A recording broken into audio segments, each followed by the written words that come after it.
Welcome to the Cabral Concept, where board-certified naturopath and integrative health practitioner Dr. Stephen Cabral shares how he was diagnosed at the age of 17 with a life-altering illness and given no hope for recovery. It was only after studying and traveling all over the world did he discover how to combine ancient Ayurvedic healing practices with state-of-the-art naturopathic and functional medicine to fully rebalance the body and re-energize it with life. It's time to discover how to get well, lose weight, and finally feel alive again. And now, here's your host, Dr. Stephen Cabral. Hello and welcome back to the weekend edition of the Cabral Concept, our Cabral House Calls, where we are about to answer more of our community questions. Yesterday, we went through a bunch. We went through different types of ADD, ADHD, medications. We went through items that you can do in order to cut back on yeast and candida overgrowth. We talked about challenges around fibromyalgia, IBS, migraines, anxiety, depression. We talked about placenta encapsulation. Check out that answer right there. We also went over examples of getting rid of dizziness, anemia, looking at H. pylori, and we talked about overall cholesterol, living a healthier cardiovascular-based lifestyle. So really fun show to do. I hope you did tune in. That was episode 1998. All the questions are right over there. All the links are over there. Now, today's links will be at stephencabral.com/1199. Tomorrow is our big episode 1200. Excited for that. Can't wait to be able to do that on a Mindset and Motivation Monday. All right, let's get right into today's questions. We left off with Tony that wrote in on March 1st of this year. He wrote in, "My goal is longevity and anti-aging. I practice daily mixed martial arts, jiu-jitsu, and kickboxing. I'm active. I just want great health. Tell me, what is the protocol for me to have a very healthy, all-around body, in and out? I'm 29 years old." All right, Tony. Well, here's what I would do. It's a great question. It's very open-ended, right? It's kind of like, well, what you should do is exactly what you should do. And by that, I mean, whatever you're deficient on, I want you to bring up. Whatever you have too much of, I want you to remove in the body. Is it mercury? Is it lead? Is it Clostridium difficile? Is it H. pylori? Do you have low zinc? Well, I don't know. So that's why I want to bring that up. Now, if you want to do the healthiest thing you could possibly do, you would run the Big 5 labs. That will tell you everything. And if you run those, it's fantastic, and you get a customized protocol for you. If you can't do those, then, and even still, even if you run those, you're most likely going to start anyway with doing the detox, 7, 14, or 21 days, and then get on to daily foundational protocol, level 2 or level 3. I do a detox, equilibrium nutrition detox, every 12 weeks. We do it as part of a community. Our next one is coming up the week before the 4th of July here in the United States. And I also do the daily foundational protocol, level 2, level 3, every single day. I have the enzymes. I use them with most meals, not every meal. So what I do is practice. I try to practice what I preach. And here's why. The daily foundational protocol, level 2 and level 3, has everything you need. So the daily nutritional support, which comes with it, is your smoothie every morning. And that has all your vitamins, all your minerals, your daily detox. It has your fiber, has antioxidants, 15 grams of hypoallergenic protein, gives you everything that you need, 100% of your vitamins for the day. Gives you electrolytes in there as well for energy. Then I take it with my daily fruit and vegetable blend. If you haven't tried the crisp apple, it's absolutely amazing. And that gives you 22 organic fruits and vegetables all in one. Fruits, vegetables, and superfoods. Amazing, and without the sugar. Then you have your daily probiotic support, so it gives your gut the healthy probiotics that it needs, and they're dairy-free. We're one of the only companies in the world that has created a dairy-free probiotic. And that's because we know so many people have issues with dairy. So why would we put that in there? We just don't want to. Okay, the next one is this. Number 4 is this. Omega-3s. Unless you eat, and I've done a show on this before, sardines, wild mackerel, wild salmon, trout, or anchovies, if you don't eat any one of those foods, those fish right there, 3 to 4 times a week minimum, your omega-3 levels are not going to be optimal. They might not be terrible, but they won't be optimal. So since I don't eat those types of fish 4 times a week, I supplement with omega-3s. 2 capsules. It's that easy. my omega-3 levels are now optimal, right? They weren't bad before. They were 6.4 to 1 before supplementation. Ideally, you want to be below a 5, but perfect is a 3 to 1. And again, we lab test over and over and over, and we know the supplementation works. It's easy, like literally, before and after. Only takes about 6 to 8 weeks to get to optimize those levels with supplementation. So that's what I do. And again, now I'm part of the club. That is a 3 to 1 level. So that's a great thing to do. All right. So that's the first place to start. And then the labs customize everything from there. Of course, I have everything in the Rain Barrel Effect too, Tony, that talks about this more in depth. Molly's up next. Dear Dr. Cabral, I'm a health and wellness coach and I listen to your podcast every day. I have to say, I think I've learned more from you than I ever did with my other courses. So I want to thank you for that. Now there's something I'm struggling personally with and have been able to get the bottom of it. I really hope you can help. I'm 40 years old, female, vegan, meditating every day, exercising 6 days a week, doing 18/6 intermittent fasting. I fall asleep easily around 9:30, but wake up every night around 3 or 4 a.m., wide awake, and I just can't go back to sleep. In the end, I doze off for an hour or two later, usually just wake before the alarm goes off at 6. I wake up so tired and exhausted, and I have brain fog throughout the day. Do you have any idea what might be causing this? It would be wonderful if you could give me some tips and ideas of what to do. Thank you so much in advance. Much respect, Molly. Yeah, Molly, we help people all the time. So I talked about this 2 weeks ago. Let's go over to that show. That was episode 1194. Episode 1194. Should you eat breakfast or should you skip breakfast? Okay. So sometimes people get a little low blood sugar during the 3 to 4 a.m. hour, and it spikes cortisol and it wakes them back up. Okay. That happens. Could be you. We don't know, but it could be you. We could test your cortisol actually at that time if we wanted to, just with a simple saliva tube. And anyone that's doing 18/6 fasting, I don't know if it's right for you, especially on a vegan diet. A vegan diet, I'm not saying anything bad about it. I'm not. Again, I'm almost completely plant-based, like almost completely, but not. The problem is that a lot of people, again, it works really well in the beginning, but it's a little bit more catabolic, meaning that it has less growth hormone potential. Now, again, this is not in a bad way. It works great for more of the endomorphic and kapha body type. Sometimes not so great, or you just have to be more diligent for the ectomorph body type. So we have to be careful that we're not walking this tightrope. You're exercising 6 days a week. I don't know if you're getting enough protein in. And I know that a lot of people online, especially Instagram, like, oh, well, there's this much protein in broccoli. To get 20 grams of protein in broccoli, you wouldn't be able to eat that much broccoli. You wouldn't be able to eat it. So what I'm saying is, yes, there's protein in broccoli. I love broccoli. I eat it every day. I really do. Monday through Friday, it's every day at lunch. Okay? Sometimes I have a dinner too if my wife cooks that.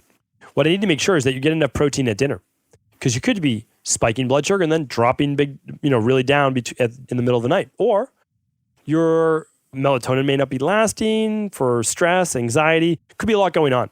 I recommend the thyroid adrenal hormone test first, and then I'd recommend the hair tissue mineral analysis as well if we wanted to choose a couple. All right? And so that's what I would do. And it's at least a place to get started. Make sure you're covering all of your macros. I don't mind if you're doing 18/6. I really don't. I just think that 16/8 is probably better for most people. 12 and 12 for the majority of people. And then I have to do more math. 14/10 for a good amount of people as well. All right. But 18/6 is a lot, right? So we have to just make sure you're not becoming too catabolic. Macy's up next. It's a longer question. So I'm going to give you the basics, and then you can read it for yourself over at stephencabral.com/1199. Macy says, hi, Dr. Cabral. I recently discovered your podcast and I've been listening to several episodes each day. The work that you do is inspiring. Thank you. I'm 23 years old. I have a number of issues that I would like your guidance on. All right. So it says she's pursuing her master's degree. Both sides of the family have heartburn and acid reflux. Dad's being treated for Barrett's esophagus or esophageal. Put on acid blockers. No burning sensation anymore, but do struggle with constipation and bloating. I want to stop there just for a second. When people get put on acid blockers and then they have constipation and bloating, it's because they don't have any more stomach acid. You need stomach acid for proper bowel motility. I don't know how it's possible that when you go through medical school, you forget how the systems of the body work. I don't get that. If you don't produce enough stomach acid, you don't produce enough bile. And if you don't produce enough bile, there's not going to be a whole lot of peristaltic movement in those intestines. You need both acid and bile. Really important. So that's going to let food there just sit there and ferment. It's going to cause bloating. It's not a mystery. This is not a mystery, but millions and millions of people suffer from this every day. But it's not a mystery. All right. I'm trying to do the smoothie and the liquid before lunch. I've also struggled, though, in the past with cystic acne. I've been on birth control for 7 years. I think I have leaky gut. I have anxiety. I would like to get off all my medication other than birth control. I need to know where to start. I probably need to do more fish or omega-3s, probably more fruits and vegetables. I'm 5'11" and thin. I have a more difficult time putting on muscle than it is to lose fat. I'm planning on doing your 21-day detox. Thank you so much for all you do, and I appreciate the time to give recommendations. Okay, so Macy, we have a bunch of things going on. Here's what we need to do, though, and I agree. Let's fix the gut first, without a doubt. Let's go after the gut. Now, let's say you can only afford 2 lab tests. The starter kit's your way to go. The starter kit is the organic acids test, and it's the hair tissue mineral analysis. It's going to give you stress level, sympathetic nervous system dominance, and it's also going to look at your gut through the organic acids test. If you can run the big 5 plus the stool test, I mean, that's the best, right? The best. But let's say we can't afford those. Then we do that. Let's say you can't afford lab testing at all. Then you just go right into the CBO protocol plus the citricidal drops. And then we use the daily foundational protocol, level 3, but without the probiotic while you're going through the CBO protocol. Then we do the CBO finisher to seal up that gut wall, and you'll be doing a whole lot better. All right. But again, I can't give exact recommendations. I don't treat, I don't cure, I don't diagnose disease. Please remember that. This is a podcast. I don't know the people, but I'm doing my best to give them a place to get started, and exactly what I would do, most likely, if I saw you in my practice. Suzanne's up next. Hi, I have some questions around cherry angiomas. I've always had one or 2 major ones my whole life. They've never changed up until now. The last year, I've been getting a lot more on my body for aesthetic reasons. I don't really want them. 27 years old. Could it be due to heavy metals? Been reading that bromide can cause them. Do you think I should address this? Okay, yeah. I've actually answered this before. So if you go to stevencabral.com/podcast and you type in angioma, I bet you'll find it. I'm going to do it right now because I'm interested to see if I can find it. So I'm going to go to stevencabral.com/podcast. I'm going to scroll down, just like one scroll. You'll see right below my image. I'm going to type in angioma. And I found it. It's on episode 463. All right. So there's your answer right there on episode 463. Again, I don't mind answering them, but Suzanne, you wrote in on 3/2, March 2nd. Today is May 19th. So we're looking at April, May. I guess we're kind of catching up a little bit, which is good, but we're still about 10 weeks or so behind. So you already got this answer if you checked out stevencabral.com/podcast and typed in that. So here's the thing. The only thing I've seen is exactly that tie to bromines and bromides. But I've also done testing and I test people for those and I don't really see them all the time.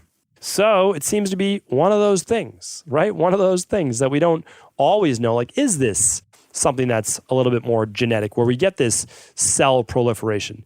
Is there anything that we can do lifestyle-wise, diet-wise, to stop the proliferation of the red blood cell conglomerations? Because they're harmful, they're benign, but again, they do show up as little red marks on your skin. Never seen a correlation. Work with many healthy people, and people do seem to get them. Typically, just like you, later 20s, early 30s is when they start. They start to become more prolific in the later 30s, early 40s. So I'm open to that. Feel free to write in. Let us know if you found anything exactly that correlates to them. I'm always open. And I think I even gave on that episode a little natural electrolysis that you do yourself if you'd like to try. You can look it up online because I can't recommend this, ethically, because I don't know how people are going to handle it. But if you look, you can type in something to do with a paperclip, obviously sterilized with a lighter and heat, and how you might be able to get rid of them when they're small. But again, not a recommendation, just letting you know some people do that. All right, Cody's up next. Hi, Dr. Cabral. My dentist tells me I have slightly receding gums. What causes this? And what can be done to stop or reverse this? This is a great question. Don't know if I've answered this before. Sounds familiar. But why don't I answer it right now on receding gums? So, couple things. A lack of antioxidants in the body, nutrients, not enough tissue repair material. Let's go through that. Zinc, vitamin C could be in shortage. Amino acids, protein could be as a little bit of a shortage. Another major factor, though, is brushing side to side rather than up to down. Not enough people get taught by their dentist, because most dentists don't teach you that, of how to brush your teeth properly. You use a soft toothbrush, or you can use an electric one if you choose to. But what you want to do is brush the gums down as you brush them down over the teeth. That's what you're trying to do. And you want to do it gently. Now me, again, back in the day, I really like to refer to myself sometimes as just like a hammerhead. And by that I mean like every problem looks like a nail and all I have is a hammer. And I just kind of like whack at it. When I was younger, it's just like, I would just run through walls. Like that was my personality. I'm a reformed hammerhead now. So now I try to be gentler on my teeth. But for sure, my late teens, I was already getting receding gums. But I was brushing super hard. And I was doing that because I thought the harder I brushed the teeth, the cleaner my teeth would get. That was always my mentality. If a little is good, a lot must be better. I wanted to gain weight and put on muscle. If your body weight and protein is good, I'm going to double that. Like that was my mentality. And you can start to see a little bit of my personality. And obviously, again, I've done a lot of work to reform that. So we have to be really careful about the bristles that we're using, how we're brushing, since that's one of the main factors. And then also the care that we give our teeth. I'm not going to get too in depth right now on the bacteria in the mouth. But again, poor oral hygiene can also, and anything abrasive on the gums, like Listerine, harsh mouthwashes, can deteriorate the gums, recede the gums. All of this is very important. You can begin to oil pull. You can begin to use a natural toothpaste, a gentle, soft brush down gently, never side to side. It's a good place to start. And yes, you can stop the recession and actually rebuild some gum. And I've been able to do that along with many people in my biological dentist practice as well. Patrick is up next. Hey, Dr. Ball. Hope all is well with you and your family. Thanks, Patrick. Been feeling really great since finding your podcast about 8 months ago and doing your daily nutritional support every day. Now that summer is coming up, I have a question about poison ivy for me and my kids. I have triplets. Wow, Patrick, good for you. We go bike riding, lots of trails in the woods. And it seems like me and my one son, get poison ivy, even if we look at it. And it's always the same thing to go to the doctor and get cream that never works, go back in a week, and now covered in it and get a Z-Pack and it clears right up. What can I do to keep it from spreading all over naturally? Thank you. Keep up the good job that you're doing. Okay, Patrick, I'm happy to answer this question for you. And it's something that I just learned about last summer. So just 12 months ago. And that's why it's always good to just keep yourself open and continue to ask questions. So for the very first time in Maine last year, because of maybe the wind blowing in some leaves or seeds or the oil, which is called urushiol, which is the oil in poison ivy that I'll talk about in a moment, it blew into our yard up there. And because of that, we had poison ivy. As you know, it's like a weed. It grows everywhere. So what I did was this. I just researched how not to get poison ivy because I had to remove this because I knew that I have 2 young girls. I have 3 brothers and sisters, and they all have kids. So we're going to have like 8, 10 kids playing all around the yard. And I had to make sure that no one got this, including myself. So I went out there. First thing you want to do is this, Patrick. Even if it's during the summer, try to cover your entire body. Just wear a pair of like light wind pants or something like that. And you can just, tuck your socks a little bit over. It might not be the best look in the world, but it's okay. And you won't get the poison ivy because it has to touch your skin. The oil, the urushiol, has to touch your skin. Now, here's the good news. And so what I did was I went out there, wore pants, wore a sweatshirt, and just made sure obviously it didn't get in my face either. I wore a hat. And I put on big rubber gloves. So big rubber gloves like you would wash, I don't know, not just dishes, but they were big rubber gloves like you would do outside work with, something like that. And I just ripped it all out because you can't just cut it. You have to rip the roots out of the grounds. And then I bagged it in a plastic bag. But then after that, this is what most people don't know. You can actually get poison ivy all over your body. But as long as you wipe the oil off, the urushiol oil off, within 2 to 8 hours, you won't get the rash. Here's the interesting thing, though, is that it is not just about what you use. A lot of people recommend a product called Tecnu, Tecnu, but it's not the product that you use, just the product. It is actually the use of a washcloth, not too damp, but enough to scrub hard enough so that you get grease or anything that's really hard off of your body. And if you do that and you wash your body, you can use the Technu if you want. I wouldn't use that too often. It's silicon dioxide, which again is silica. It's not something I would want to ingest, but you can certainly use it just to wash, just to make sure you didn't get it. And again, I wouldn't do this all the time, but if you're exposed to poison ivy and you think you were, not a bad idea rather than dealing for weeks with poison ivy rash. So again, there's ways to get rid of it, but this would be how not to get it in the first place. So use a damp washcloth, apply the soap that you want or the Technu, and scrub the whole body right after you get done with your biking, or cover up, and you'll be good to go. So hopefully that answers your question. And luckily, I didn't get it either. Okay, let's do one more question for the day. It's been a long week. All right, Suzanne's up next. My 85-year-old mother is suffering terribly with shingles.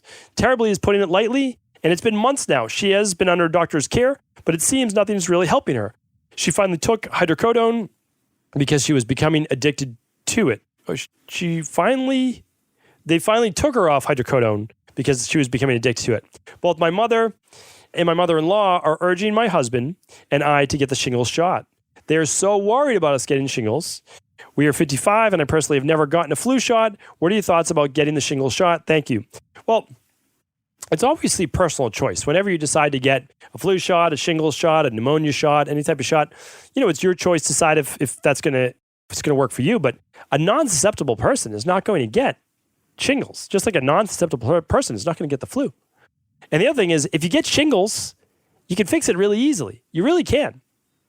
And I did a whole podcast on it. Well, I did a whole antiviral podcast on it. You can simply go to StephenCabral.com/podcasts. We're going to go to that search box and we're going to look up, well, again, you can type in shingles and I give you the answers there as well. So we'll be able to do that. But let's type in virus protocol. All right. So I just typed in virus protocol. I might have did this yesterday as well. And it should spit out a list of podcasts that I talked about the virus protocol on. And I scroll down the page and I look for virus protocol. Where is it? Oh, there it is. I was going to say, don't let me down. It is on episode 760. How to destroy viruses, herpes, shingles, and cold sores. Check it out over at StephenCabral.com/760. Suzanne, your answer will be explained in depth there about how we use apple cider vinegar and a little lysine topically, some coconut oil. Then internally, we use antivirals as well, such as lysine and zinc and vitamin C, and they work great. But you also have to reduce stress.